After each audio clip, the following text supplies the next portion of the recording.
नमस्कार। आकाशवाणी देहरादून से प्रस्तुत है प्रादेशिक समाचार।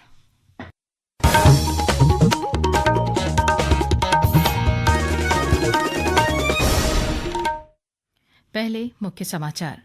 पूर्व सैनिकों के लिए विकासनगर में देश का पहला ऊर्जा तटस्थ ECHS पॉलीक्लिनिक शुरू। 18 फरवरी से शुरू हो रहे विधानसभा के बजट सत्र में सरकार राज्य का आर्थिक सर्वेक्षण पेश करेगी। प्रमुख सचिव आर मीनाक्षी सुंदरम ने कहा 2024-25 में GSDP की विकास दर 6.61% रहने की संभावना। CBSE की 10वीं और 12वीं कक्षा की परीक्षाएं आज से शुरू हो गई हैं और अगले 12 घंटों में राज्य के 3,300 मीटर से अधिक ऊंचाई वाले हिस्सों में बर्फबारी की संभावना।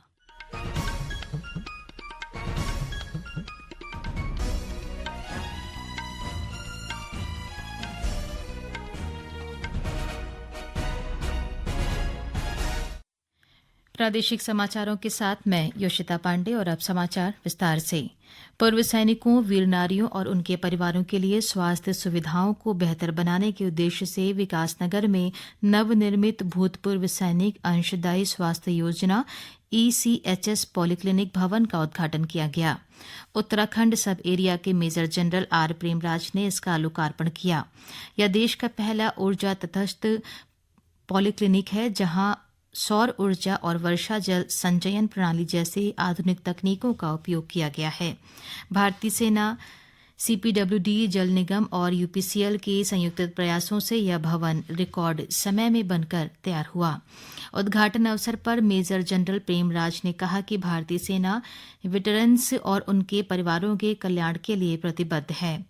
उन्होंने बताया कि उत्तराखंड उप क्षेत्र में कुल 22 ECHS पॉलीक्लिनिक संचालित हैं और सेना दूरदराज के इलाकों तक भी इन सेवाओं के विस्तार के लिए प्रयासरत है।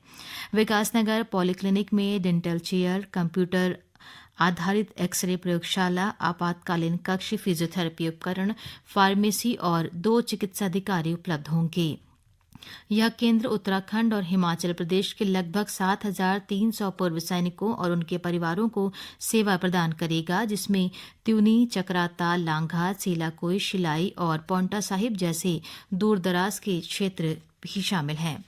उत्तराखंड सरकार आगामी 18 फरवरी से शुरू हो रहे विधानसभा के बजट सत्र में राज्य का आर्थिक सर्वेक्षण पेश करेगी, जिसमें प्रदेश की आर्थिक प्रगति को दर्शाया गया है।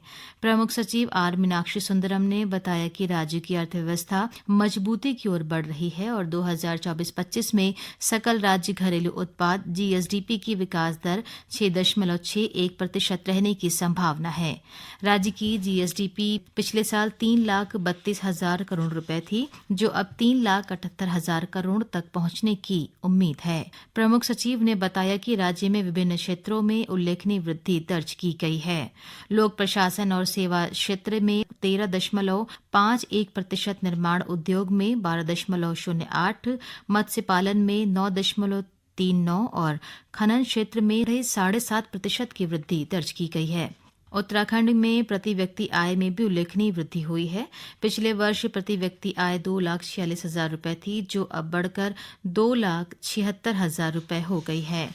यह राष्ट्रीय औसत से अधिक है, जो राज्य की आर्थिक मजबूती को दर्शाता है। सरकार के अनुसार विभिन्न विकास योजनाओं और बुनियादी ढांचे में किए गए निवेश का सकारात्मक असर राज्य की अर्थव्यवस्था पर पड़ रहा है। आगामी बजट में विकास की इस गति को और तेज करने के लिए नई नीतियों पर जोर दिया जाएगा। अल्मोड़ा जिले के ताड़ीखेत विकासखंड के स्कूलों में मिशन नवचेतना के तहत सामान्य ज्ञान प्रतियोगिता कराई गई।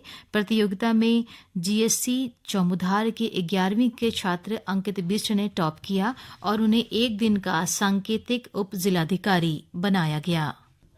ये बहुत गर्व की बात है कि ये एक सिर्फ कुर्सी नहीं है, ये एक बहुत बड़ा पद है। आगे मेरा IIT JEE के लिए एग्जाम देने का विचार है। वहीं संयुक्त मजिस्ट्रेट राहुल आनंद ने बताया कि छात्रों को शिक्षण के प्रति प्रोत्साहित करने के लिए यह पहल की गई है। जो हमारी तहसील अंतर्गत जो है मिशन नवचेतना चल रही है, तो उसी के अंतर्गत इसका दूसरा संस्करण हुआ था, जिसका जो एग्जाम किया गया था, ब्लॉक स्तरीय एग्जाम 5 तारीख को किया गया था। तो जिसमें अंकित बिष्ट जो राजकीय इंटर कॉलेज चौमुधार के विद्यार्थी हैं कक्षा 11 के, तो उन्होंने सर्वाधिक अंक प्राप्त किए थे।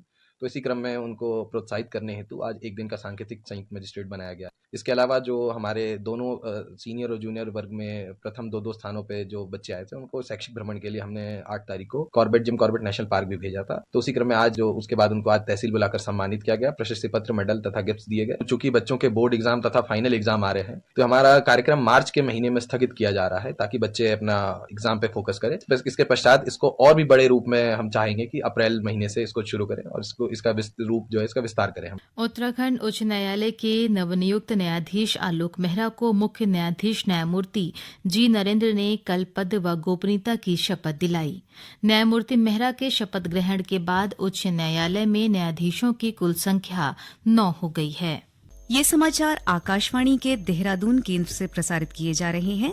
ताज़ा समाचार के लिए आप हमारे सोशल मीडिया एक्स व Facebook page Akashvani news Uttarakhand को फॉलो कर सकते हैं। साथ ही ये समाचार हमारे YouTube channel Akashvani news Uttarakhand पर भी उपलब्ध हैं। केंद्रीय माध्यमिक शिक्षा बोर्ड सीबीएसई की 10वीं और 12वीं कक्षा की परीक्षाएं आज से शुरू हो गई हैं। इस परीक्षा में देश और विदेश में 42 लाख से अधिक विद्यार्थियों के शामिल होने की उम्मीद है और इसके लिए 7,842 केंद्र बनाए गए हैं। एक रिपोर्ट। ये परीक्षाएं एक ही सत्र में सुबह 10:30 बजे से दोपहर 1:30 बजे तक आयोजित की जा रही हैं। कक्षा 10वीं की परीक्षा 18 मार्च को और 12वीं की परीक्षा 4 अप्रैल को समाप्त होगी। परीक्षार्थियों को केंद्रों पर प्रवेश के लिए प्रवेश पत्र लाना अनिवार्य है। विद्यार्थियों को परीक्षा शुरू होने से 30 से 45 मिनट पहले परीक्षा केंद्र पहुंचने की सलाह दी गई है। आकाशवाणी देहरादून के लिए समाचार कक्ष से आशा भट्ट। उत्तराखंड में आयोजित 38वें राष्ट्रीय खेलों का कल शाम सफल समापन हो गया। यह आयोजन खेलों के उच्च मानकों और ग्रीन गेम्स की अवधारणा को साकार करने के लिए याद किया जाएगा। देश भर से आए 10,000 से अधिक खिलाड़ियों ने 36 खेलों की विभिन्न प्रतिस्पर्धाओं में भाग लिया, जिसमें उत्तराखंड ने बेहतरीन खेल सुविधाएं और प्रबंधन उपलब्ध कराकर अपनी क्षमता साबित की। एक रिपोर्ट। आधुनिक इंफ्रास्ट्रक्चर, विश्व स्तरीय सुविधाएं और खिलाड़ियों के लिए सर्वश्रेष्ठ व्यवस्थाएं की गईं। उत्तराखंड के खिलाड़ियों ने भी ऐतिहासिक प्रदर्शन करते हुए कुल 103 पदक हासिल किए। आयोजन के दौरान ग्रीन गेम्स की थीम को अपनाते हुए सिंगल यूज प्लास्टिक पर प्रतिबंध, सौर ऊर्जा का उपयोग और वृक्षारोपण जैसी पहल की गई। कचरा प्रबंधन और इलेक्ट्रिक वाहनों के उपयोग से पर्यावरण संरक्षण को बढ़ावा दिया गया। खेलों के सफल आयोजन के लिए सुरक्षा और लॉजिस्टिक्स का भी विशेष ध्यान रखा गया। आधुनिक तकनीकों और सुव्यवस्थित प्रबंधन के चलते ट्रांसपोर्ट, आवास और अन्य व्यवस्थाएं सुचारू रहीं। इस आयोजन ने राज्य के पर्यटन और स्थानीय अर्थव्यवस्था को भी नई दिशा दी, जिससे हजारों पर्यटक और खेल प्रेमी उत्तराखंड पहुंचे। इस आयोजन से उत्तराखंड ने न केवल अपनी खेल संस्कृति को मजबूत किया, बल्कि पर्यावरण संरक्षण की दिशा में भी मिसाल पेश की, जिससे ये राष्ट्रीय खेल लंबे समय तक याद किए जाएंगे। और अब नजर आज के मौसम पर। प्रदेश के अधिकतर हिस्सों में आज सुबह से ही बादल छाए हुए हैं। मौसम विभाग के अनुसार अगले 12 घंटों के दौरान राज्य में कहीं कहीं हल्की बारिश हो सकती है। साथ ही राज्य के 3,300 मीटर से अधिक ऊंचाई वाले हिस्सों में बर्फबारी की संभावना है। हालांकि उम्मीद जताई गई है कि कल राज्य के अधिकतर हिस्सों में मौसम साफ बना रहेगा।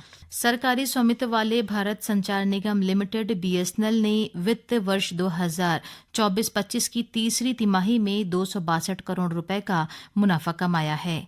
सार्वजनिक क्षेत्र के उपक्रमों को मजबूत बनाने और आमजन के लिए टेलीफोन सेवाएं उपलब्ध कराने की दिशा में यह सरकार की बड़ी उपलब्धि है। नई दिल्ली में पत्रकारों से बातचीत में केंद्रीय संचार मंत्री ज्योतिरादित्य सिंधिया ने कहा कि पिछले 17 वर्षों में पहली बार बीएसएनएल ने एक तिमाही में सर्वाधिक मुनाफा कमाया है। उन्होंने कहा कि प्रधानमंत्री नरेंद्र मोदी के दृष्टिकोण के अनुसार टेलीकॉम सेक्टर डिजिटल इंडिया के भविष्य का मार्ग बनेगा। कैबिनेट मंत्री सुबोध उनियाल ने कल देहरादून में जिला योजना 20 सूत्री कार्यक्रम एवं खनिज न्यास की समीक्षा करते हुए अधिकारियों को प्रगति 100% बढ़ाने के निर्देश दिए। उन्होंने कहा कि विधायक अपने क्षेत्र की 1 करोड़ रुपए तक की प्राथमिकता वाली योजनाओं के प्रस्ताव जिलाधिकारी के माध्यम से प्रस्तुत करें। श्री उनियाल ने विभागीय अधिकारियों को 31 मार्च से पूर्व अपनी प्रगति 100% पूरा करने को कहा। अंत में मुख्य समाचार एक बार फिर।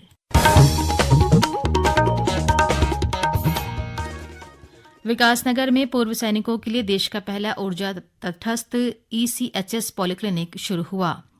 सीबीएसई की 10वीं और 12वीं कक्षा की परीक्षाएं आज से शुरू हो गई हैं। 18 फरवरी से शुरू हो रहे विधानसभा के बजट सत्र में सरकार राज्य का आर्थिक सर्वेक्षण पेश करेगी। प्रमुख सचिव आर मीनाक्षी सुंदरम ने कहा 2024-25 में जीएसडीपी की विकास दर 6.61% रहने की संभावना और राज्य के 3,300 मीटर से अधिक ऊंचाई वाले हिस्सों में अगले 12 घंटों में बर्फबारी की संभावना। इसके साथ ही प्रादेशिक समाचारों का ये अंक समाप्त हुआ। नमस्कार।